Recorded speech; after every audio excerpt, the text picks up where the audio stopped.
It is Sunday Night Baseball, and it's the final matchup of 2022 between the New York Yankees and the Boston Red Sox. Oswald Peraza back in the lineup, making his Sunday Night Baseball debut, and Aaron Judge is on the brink of history. My recap, your reactions coming up next. This is Yankees Game Night.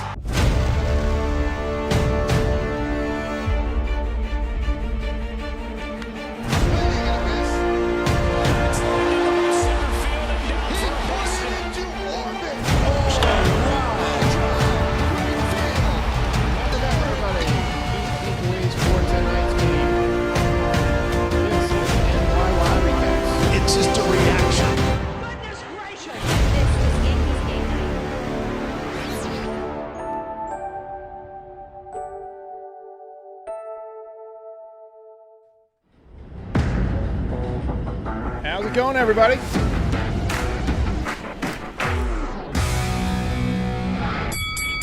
So we just got word from Buster Olney that the game has been called off. It's not showing up as final on MLB.com yet, but the game is over, according to Buster Olney, whom I trust. He's been working around the Yankees for a long time. Managers both shaked hands.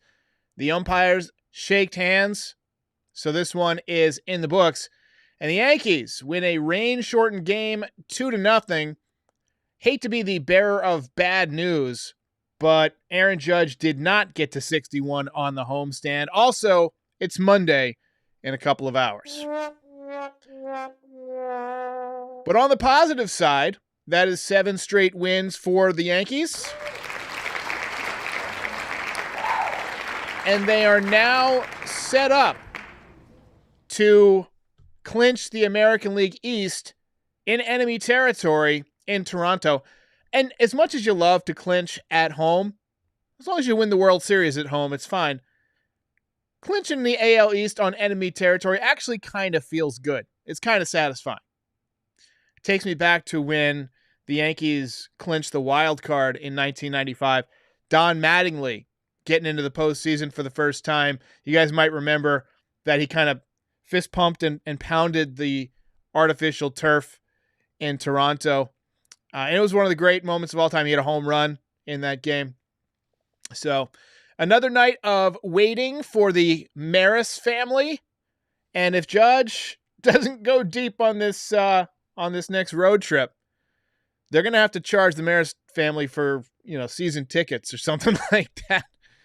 Anyway, but there was the thought that tonight could be the night because there'd been some great history on this night in Yankees history from the Department of Redundancy Department. September 25th, 8 years ago, Derek Jeter got a walk-off hit in his final game. That was an all-time highlight. On this day last year, Giancarlo Stanton demolished a grand slam over the monster at Fenway Park. That was the highlight of the year for me.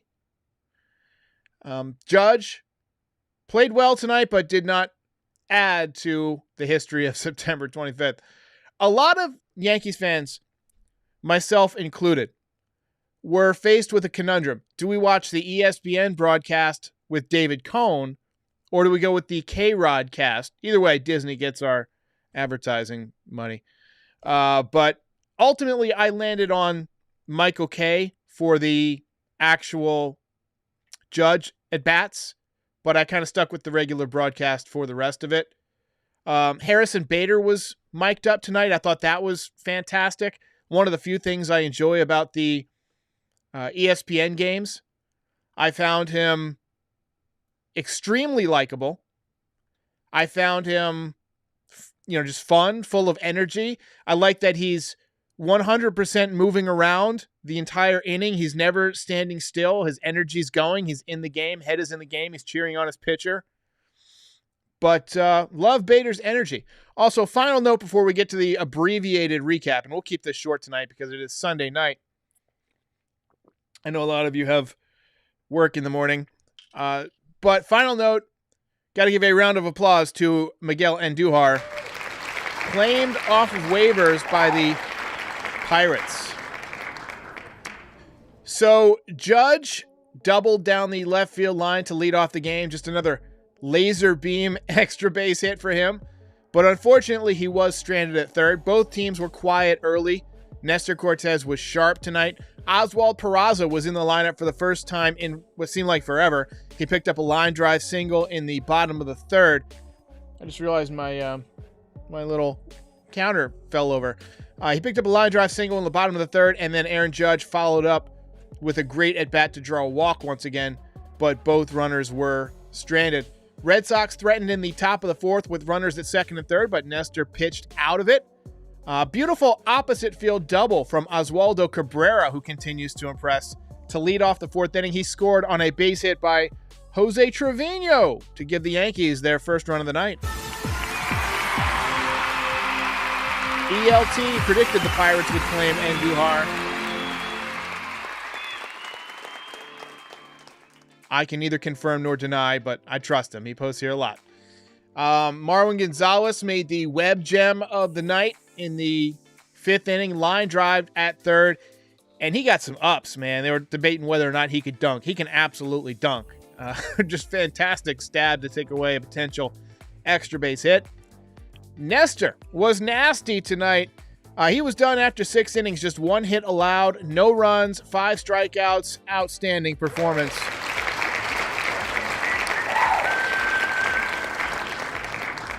From Nestor Cortes. His ERA is down to 2.56 on the season. I wonder, I think he deserves, I wonder what the clubhouse feels. Does he deserve to be the Game 1 starter in the postseason? I know it's going to be Garrett Cole, but I feel like if I were his teammate, I would want Nestor out there. He's been my best pitcher. So, look, it's not fair to him, but he will get an opportunity. We will have more than one game this year, that's for sure. It started pouring in the 6th, and there was a 2-out fly ball to right field, and former Yankee legend Rob Refsnyder just botched it. We spend $250 billion a year on defense. It was not pretty. Just a routine fly that dropped. That made it 2-0 Yankees. And then the skies really opened up, and that was it. So the Yankees take it away. John Sterling, it counts. Ball game over. Yankees win. Yankees win.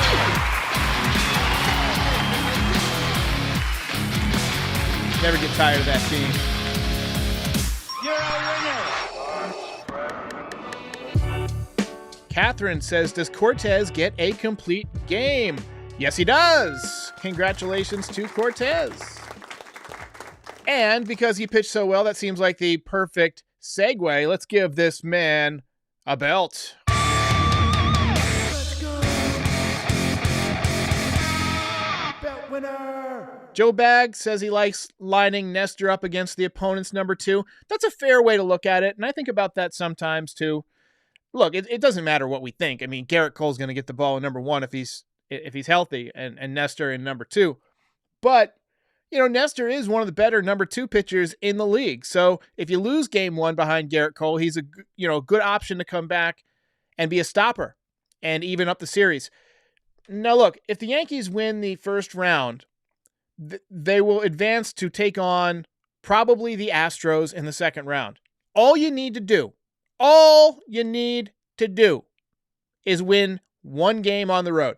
Win one of the first 2 games in Houston, and then come back and run the table in New York. You can do it. You can absolutely do it. It won't be easy, but stranger things have happened in the game of baseball. Let's take a look at the box score for tonight.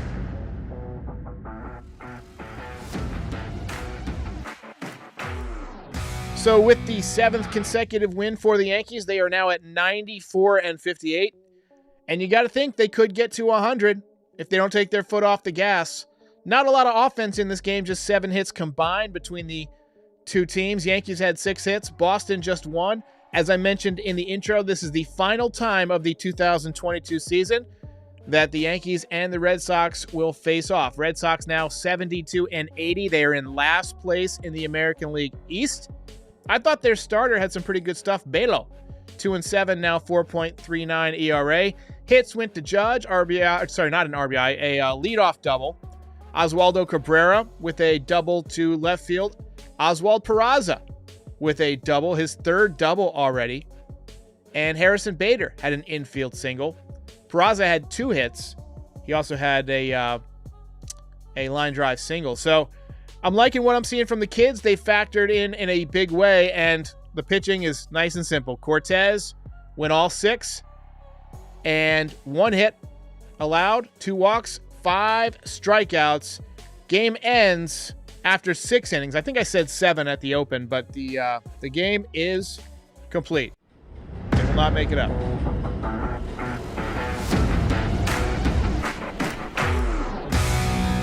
Twig says Peraza with the 2 hits, and then the ump took a at-bat away from him. Absolutely. I mean, you can't help but be impressed by Oswald Peraza because, he hasn't had a lot of opportunities. So he's had plenty of chances to cool off. The Yankees have done everything they can to hinder this kid's development. But every time they put him in there, he just plays well. He's done great on defense. He's hitting 296 after that. He's got an 813 OPS, and he's yet to hit the ball out of the ballpark. That's coming. If the Yankees clinch, and I believe they can clinch tomorrow, Baltimore lost. Toronto's winning, or Toronto won. Tampa Bay lost. The magic number with the win should be down to 2, so I think they should be able to clinch tomorrow. And if they clinch tomorrow, you're going to see a lot more of the kids. They're going to get more at-bats.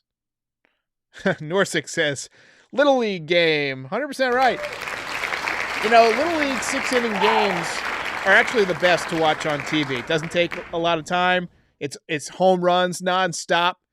I love the Little League World Series. I'm an unabashed fan of all things baseball, and the Little League World Series is among the best. I also love the World Baseball Classic. I know a lot of content creators and a lot of analysts don't really love it. They think it's kind of, I don't know. It's not the guys aren't in the best shape. They're not in mid-season form, but I love the display of, country pride. I love seeing like the singing in the stands and people waving flags. I just think it's fantastic. And I love seeing the different styles. The Japanese team, speed and defense, and then Cuba team always has great pitching. And then the American team is trying to hit the ball out of the ballpark. And that's how it goes. Frankie Baseball dropping the knowledge on his 10th belt of the year.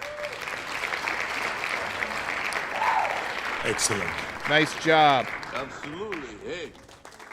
And Saber says Nestor almost had a no-hitter.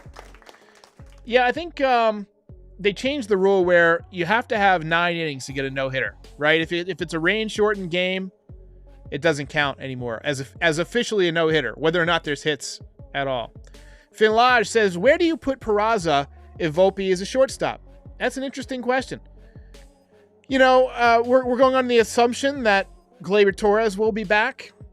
I think that there's an opportunity to make some trades to reorganize this roster and the makeup of both the Major League roster and the farm system this winter. I don't know for sure that Gleyber Torres is going to be dealt, but I suspect that you could probably get some value for him now that, he's at least turned it on back again. But the Yankees might decide to keep him. I mean, he's 25. He's been developing. You know what he is now. He's pretty consistent. Took a month off this year, but for the most part, he's going to hit you 250, going to hit 25 home runs, and he's probably going to do that for several years. Works good at bats. He might mature into a better hitter, a guy who, if he wins a championship or comes up short a couple of times, might grow a chip on his shoulder.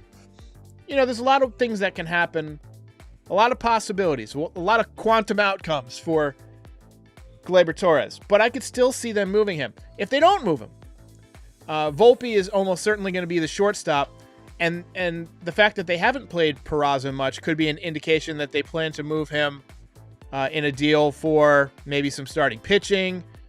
Maybe they're saving him in case Aaron Judge signs elsewhere and you need a prospect to move to get an outfielder.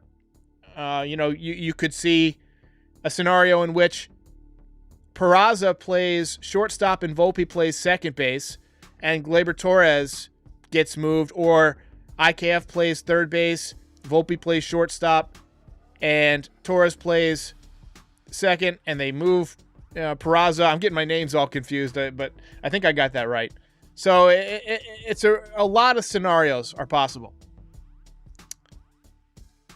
ELT says IKF could be third base, utility, or valuable trade piece for next year. I definitely agree that he could be the starting third baseman. He won a Gold Glove over there. The Yankees have had a historically good year on defense. So I definitely think that they're going to try and keep a lot of these good young infielders together. But I feel like you got one too many guys. You know, you still got DJ LeMahieu. You know, he can play third base. He can play first base. He can be that utility guy. He signed for another few years.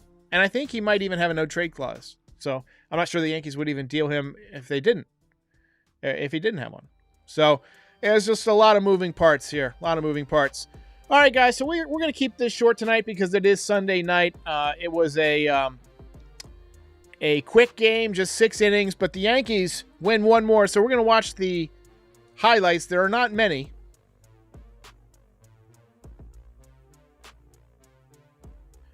And away we go.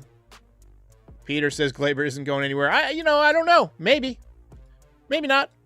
This was Hicks tracking one down, making it look easy out there and left. Oswaldo drilling one opposite field into the gap. 2 hops the wall. Good hustle for him. And Trevino bringing in the run with a base hit. This was Nestor dealing, and the great snag by Marwin Gonzalez. The ups. Marwin then hitting one to right field, upset, but Rob Refsnyder lets the ball play him, and the Yankees win their 7th consecutive game. I will see you guys tomorrow. Hopefully Aaron Judge can get this one out of the way. I'm going through to make sure that I don't have any super donos that I missed. I don't think so. All right, guys, so we're going to call it a night. Congratulations to the Yanks for 7 straight. I'll see you next time.